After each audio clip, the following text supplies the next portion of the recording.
Hi, my name's Danny Buerkli. I'm a policy analyst, amongst other things, based in Switzerland in Europe. And I recently wrote a short essay on the coronavirus pandemic and how complex systems theory might help us understand what's going on.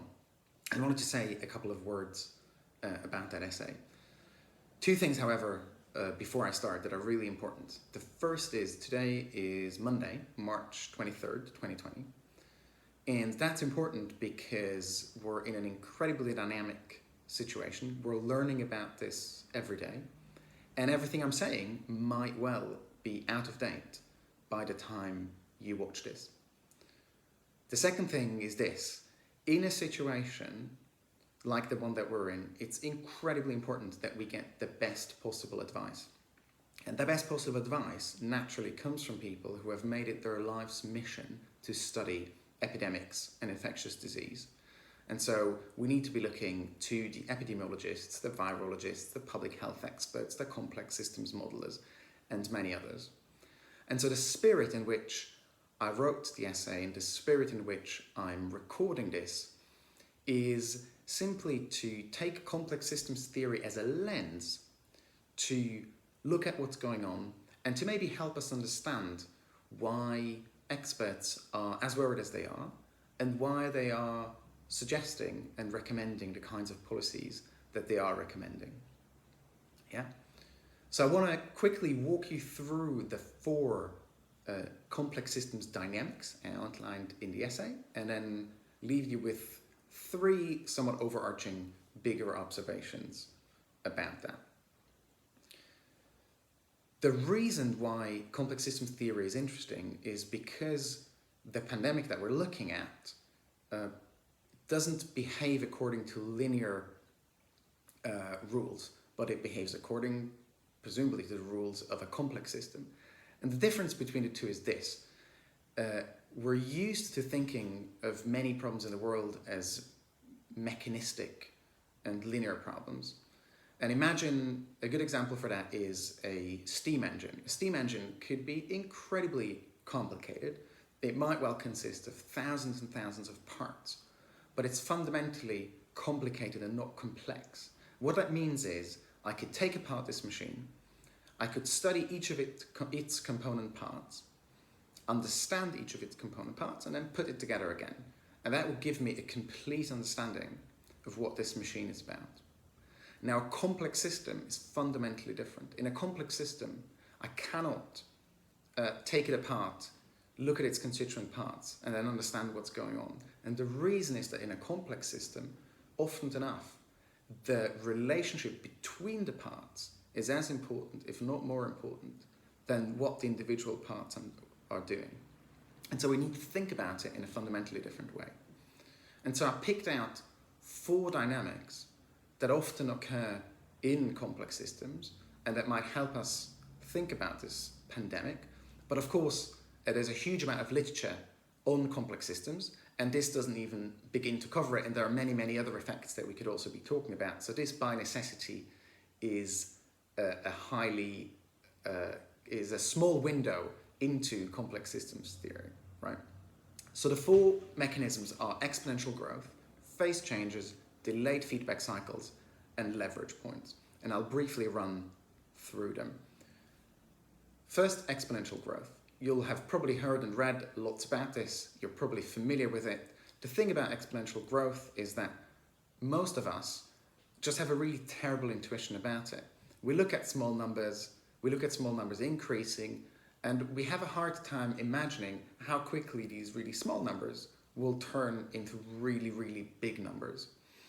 And the thing about infectious diseases like coronavirus is that by nature they spread exponentially, at least for a while, and in the absence of effective control measures, right? So that is a fundamental characteristic of the thing that we're dealing with. And one implication of exponential growth, anything undesirable with exponential growth, you want to get under control as quickly as you can while the numbers are small, because you know that these small numbers will turn into really very large numbers very quickly. The second thing are phase changes. Now, we're used to thinking about the world in in linear ways. So if something changes a bit over there, some variable of interest will change a bit over here. Now in complex systems, we often get tipping points. One tipping point you might think of in this situation is the number of ICU beds. Now, of course, we're trying very hard to expand that number, but there is a natural hard limit at some point, at least conceptually. And the thing about that tipping point is once you hit it, once you exhaust the number of ICU beds, or once you exhaust the number of qualified doctors and nurses, or once you exhaust any other really important piece of equipment or resource, then your health outcomes won't just change gradually, but they will worsen dramatically, right? So once we hit the tipping point, we're not going to see a small gradual change, but we might see a really quick, dramatic change. And what that means is that we really want to avoid hitting those tipping points, and we really want to know where they are so we can put all the necessary resource into avoiding hitting it. The third thing is delayed feedback cycles. And that's a really wicked problem. The numbers that we're looking at in terms of known infections are by necessity delayed because there's an incubation period. So I might get infected, it will take a couple of days until I develop symptoms, and then it might take a little bit more time until I get tested, if I can get tested, and then it will take even more time until I get the results back, and then even a bit more time until those results show up in the official numbers. So the numbers of known infections that we're looking at, by necessity, always reflect a past reality. They never reflect the current reality. And in the same vein, if we institute any control measures, like for instance a lockdown, because the people that are infected today will only show symptoms in a couple of days from now, we will also only see the results of any control measure with a significant delay. And that makes decision-making really hard because, of course, decision-making is a lot easier if we have real-time data available and if we see the results of our actions immediately. And that's not the case here. And then finally, leverage points. Think of hand washing or social distancing. These are small interventions on the face of it. They're not particularly expensive in some ways. They're not particularly difficult to do, but they might have a really large outsized effect. And so what we want to do is we want to find these interventions that are relatively small, but that have an outsized effect. Now, I'm not saying that hand washing and social distancing on their own are enough to get this under control. The point is that there are leverage points where a small intervention might have a big effect because of its position in the complex system. And so to finish off, I want to leave you with three broader observations on this. The first is, of course, it's interesting to look at the countries that are dealing reasonably well with this, at least according to what we know now. And two examples might include Taiwan and Singapore. Now, these are both countries, and this is probably not an accident, that have experienced the SARS crisis and that therefore have a sort of institutional memory of how to deal with this kind of epidemic. And what we saw there is that they moved extremely quickly. They moved incredibly fast and therefore got the problem under control. And one way to think about this is the reason why they moved so fast is not just because they could and because they had plans and policies ready, but because they understood that this was a problem of an exponential nature and that therefore speed was of the essence.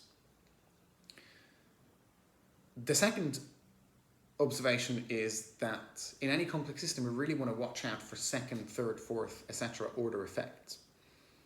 So right now, most of us are rightly worried, and many policymakers are extremely worried about the immediate health outcomes.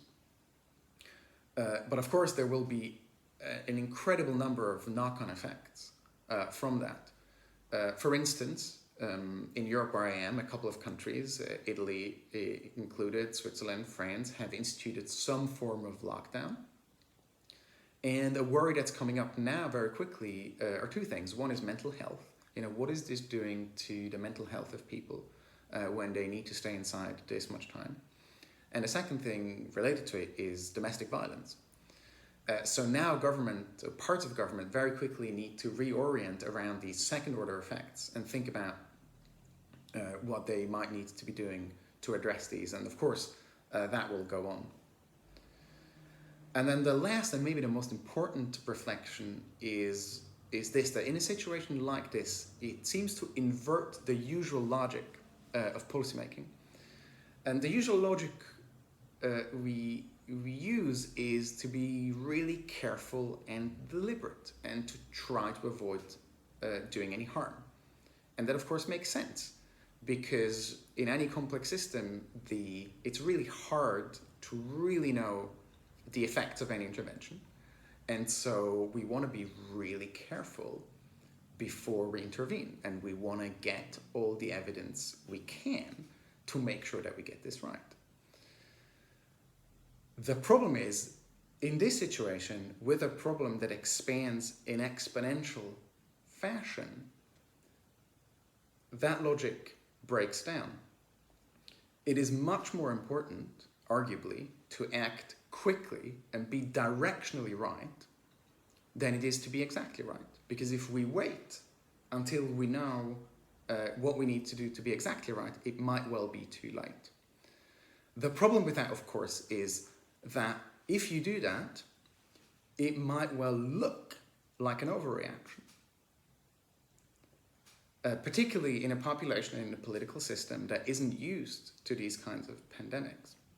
So the dilemma that a lot of decision makers have found themselves in and will find themselves in is that we have to jettison the normal way of thinking about policy making, which is we cannot afford to get all the best evidence, but we must act really quickly and get it directionally right and then fine-tune after the fact. And whatever we do, if we want to do the right thing, it probably is going to look like an overreaction. And that's a really difficult thing to do. I hope this gives you some food for thought. Most importantly, be safe, take good care of yourselves and of your communities, and all the best.